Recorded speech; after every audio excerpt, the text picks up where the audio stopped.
What's going on, guys? Jeff here for Mad Hatter's Reef, and today we're going to be taking a look at the top 10 must-have items for your reef tank.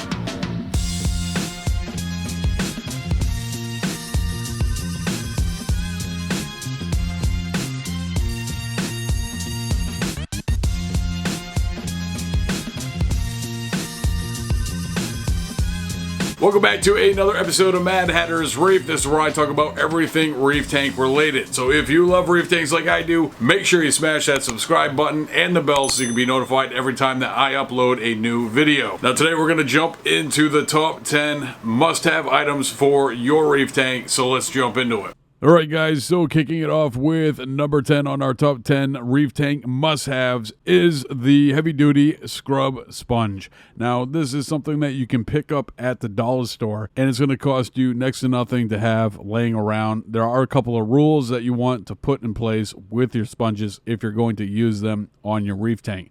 One being that they can't have any chemicals built into them. So it has to be a sponge that has no chemicals that are going to release once it hits water. Two, you cannot put it in a place that somebody else is going to grab it, use it to wash the dishes, clean up the counters, hit the tables. This isn't something that you want anybody else using for anything other than your reef tank. All that aside, it's probably one of the best items that you can use to really get in and clean up your equipment, your protein skimmer. The one thing that I probably would try to avoid using it for is the sides of an acrylic tank. I probably wouldn't use that to clean. It potentially could scratch it, and you really don't want to have that happen. But for equipment and cleaning up spills in your reef tank, this is probably one of the best items that you can pick up and most inexpensive. I use these for cleaning the collection cups of my protein skimmer. It does an amazing job, keeps them ultra clean, and is definitely worth every penny. Coming in at number 9 on our reef tank top 10 must-haves is the turkey baster, or I like to call it the aquarium baster because they're not used for turkey basting in my house. I have used these for everything from getting pests out of my tank to blowing up detritus in the corners of my tank and allowing it to get hit into the water column by the pumps that are in the tank. It is a all-around maintenance device that is going to serve a number of different purposes, and it's probably one of the cheaper things that you can get for your reef tank that can do a number of different things. Now, not all reef basters are created equal. There is one thing that I'm looking for in a reef baster that is going to be a requirement to be in my tank or my arsenal of items that I need to have for my tank, and that is how long the neck is. The longer the neck of the reef baster that you can find, the better off it's going to be for you, because you're going to be able to operate that without even putting your hands in the tank, and that's going to be a win-win.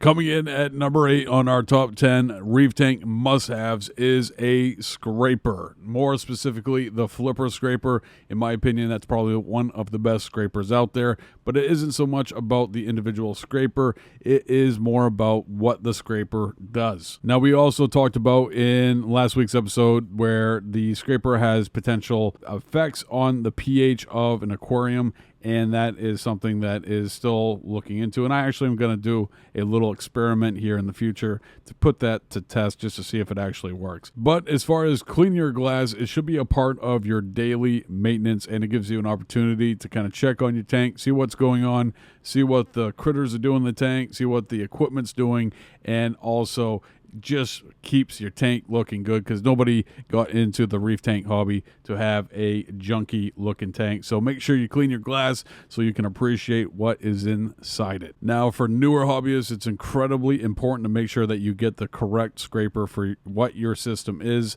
If you have a glass aquarium, you pretty much can use anything, but if you have an acrylic tank, it is going to get scraped up if you use that glass cleaner on that tank. Make sure that it's acrylic if you have an acrylic tank, and if you got glass, don't worry about it. You're good to go. Coming in at number 7 on the top 10 items that are must-haves for reef tank hobbyists, and that is a Brut Barrel. Now, a lot of folks use a lot of different barrels out there. Now, the importance of a Brut Barrel is that they are a food-grade plastic. Now, the importance of food-grade plastic when it comes to water storage is that it's not going to leach out anything into your water. We run our water through RO membranes, DI resin to make sure that it is ultra pure and clean. It's going to be all for nothing if you're putting it into some junked out plastic barrel that is going to leach out a bunch of awful things into your water and potentially harm the critters in your reef tank. So that's the secret behind Brut trash cans and Reef Hobbyists food grade plastic. There are a number of different sizes when it comes to Brut trash cans. I use the 20-gallon model for the water box when I'm doing water changes with that. And for a long time with the 220-gallon, I was using the 44-gallon. Now, the great thing about those size trash cans is they are still very manageable. And if you want to step up their game as far as moving them around, the wheel system that Rubbermaid has made for those trash cans is phenomenal. They are rugged. They're going to hold up. I have moved the very large Brut trash can that I have around with this wheel system, and it holds up. The one word of caution that I'd put in place with this wheel system is if you have any cracks or molding on the floor, it could catch up. So you have to be very careful with that because you definitely don't want to dump that much water. That would be a huge mess. So be sure to check out the Brut trash cans and also take a look at the wheel system that comes with it. Coming in at number 6 on the top 10 reef tank must-haves is a digital thermometer. Now, for me personally, I like to have 2 of them on a system. That's not to mention that I use a Finex heater, which has a thermometer built into the controller. And you guys know that I also, in many of my systems, use 2 heaters to have one as a backup in case the first one dies out. I don't currently have that going in the water box, and I probably should address that. But for the idea of kind of having a better understanding of what my tank is at for a temperature at all times, because just that one point isn't going to be the actual temperature of the entire system. It may be different at different points, and it's important to know what those are, because if you don't have that information and your tank is much cooler than what your sump is, your sump's a lot smaller, doesn't hold as much water. So if that temperature is lower in your display tank, your corals, for the most part, probably are not going to be happy, maybe even your invertebrates. So it's very important to make sure that you have redundancy in your temperature reading. And that's what I do for my display system. As far as water changes, I started using these infrared handheld digital thermometers, and they have really helped me out quite a bit. It's incredibly important to make sure that when you're doing a water change, that water that you're adding to your display tank is at the same temperature, and that's going to keep you from having some problems with the coral and invertebrates and fish. So making sure that water is at the correct temperature before adding it to your display tank with the use of a infrared handheld digital thermometer is going to help you step up your game and make you more accurate when you are doing your water changes. Coming in at number 5 on our top 10 reef tank must-haves is the graduated cylinder. Now, for an incredibly long time, this is something that I did not use with my reef tanks at all. And when I started getting into dosing pumps, and you have to measure them out and make sure that they're pumping the correct amount of fluid and time them and all that stuff, that's when I kind of got introduced to graduated cylinders and really found out how important and how helpful they are with maintaining reef tanks. And obviously, the trend within the hobby is to have the latest and greatest as far as some type of machine do the dosing for you. But for all of us that, don't really have that kind of money to throw at that equipment, a graduated cylinder is a great way to hand dose your aquarium, calcium, alkalinity, magnesium. Also, there's a lot of different supplements out there that those smaller graduated cylinders are going to work just right for them as well. And kind of off topic, but not really, shot glasses, even though that there are graduated cylinders out there that are a little bit larger that you could probably use in the same way, but shot glasses have become pretty important to me when it comes to testing my water quality of the reef tank. I'll go to the aquarium, scoop out some water, sit down with my test kits, and just kind of hammer them all out. I've also used shot glasses for thawing frozen foods and hydrating coral foods. They serve a number of different purposes. They are incredibly helpful, and there are some out there that have the level or fluid marks, I guess, like millimeters and ounces and stuff. So they can be pretty similar to a graduated cylinder and just as useful. Coming in at number 4 on our top 10 reef tank must-haves is Airline Tubing. Now, this is probably one of the most versatile items on this top 10 list. And as far as items and ideas that go with this product, I probably could do a top 10 just based off from this one item alone. Probably the most common way that I use Airline Tubing is drip acclimation. And what drip acclimation is a very slow and controlled drip into a bucket that contains a fish or an invertebrate. And over an extended period of time, you're introducing them to the water of your reef tank and slowly changing the chemistry of the water that they're in. Every once in a while, removing some of that water and just kind of slowly changing that water chemistry over. It's probably one of the best ways to introduce fish and invertebrates to your tank. And if you're not doing drip acclimation, I strongly recommend that you check it out. Airline Tubing is also a part of my emergency power loss kit, where I have a battery backup air pump, Airline Tubing, and wood air diffusers ready to go in the event of a power outage.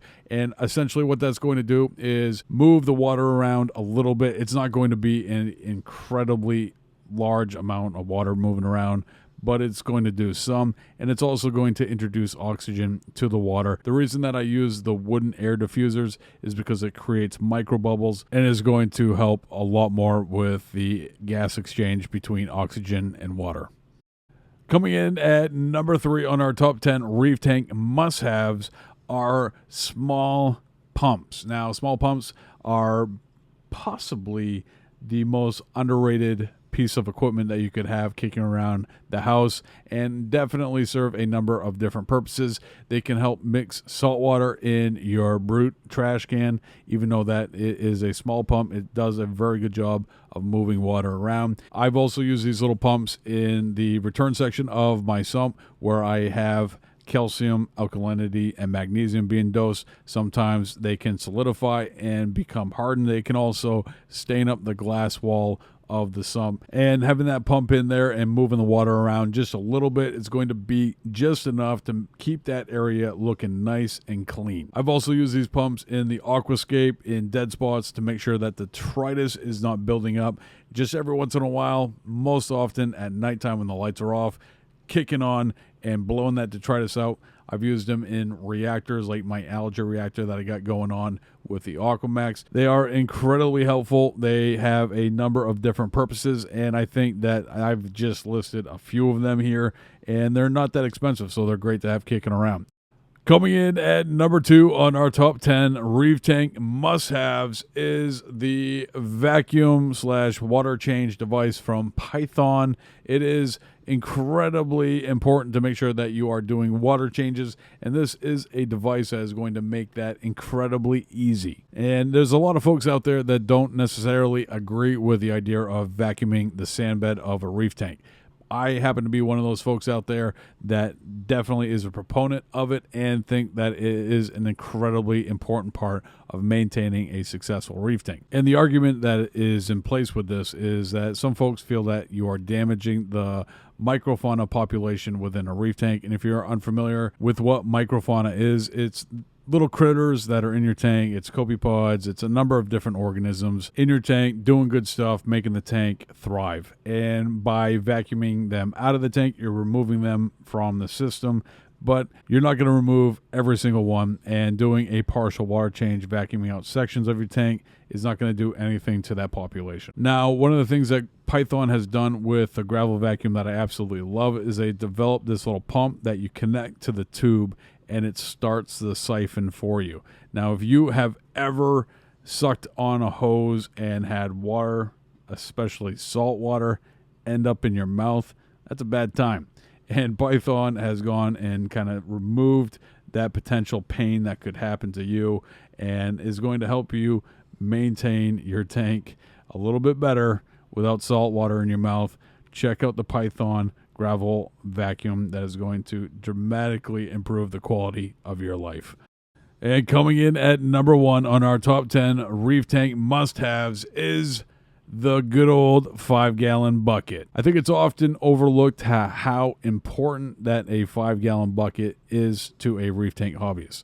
You use it for acclimating new fish for your tank. You use it for removing water from your system. You use it to take equipment out of your system, throw it in there so it's not making a complete mess. You put rock in it, you put fish in it, you put water in it. It holds everything that your aquarium doesn't, or is in the moment not holding. And I think the thing to call out here is the importance of having multiple buckets, and not to the point where you have, so many buckets that you don't know what to do with, but enough so that you have a bucket for a job, where maybe one bucket is used for dumping your equipment in and running it with vinegar. Because what you wouldn't want to do is take that same bucket that has the vinegar in it and then go acclimate fish with it. For me, what I've done in the past is I have different colored buckets for different jobs, and I don't use them for any other job other than for what that colored bucket is meant for. And I also use different size buckets for different jobs as well.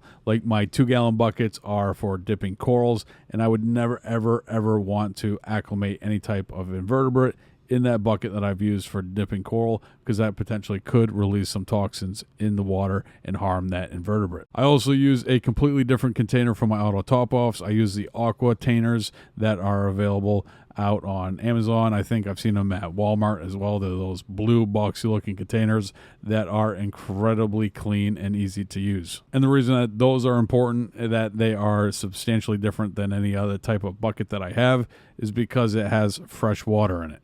And if I was just taking that and dumping, something in some fresh water, that would definitely be a bad time. So put some thought into it. Think about your bucket situation, because it is incredibly important to make sure that you have it figured out, because some things can go wrong. And if you don't have a plan for it, it's definitely going to go wrong. All right, folks, that's going to do it for today's video. I want to thank you for joining me. If you're new to the channel, don't forget to hit that subscribe button and the bell so you can be notified every time that we upload a new video. That's going to do it for today. I want to thank you for joining me, and I'll see you next week right here with a brand new video.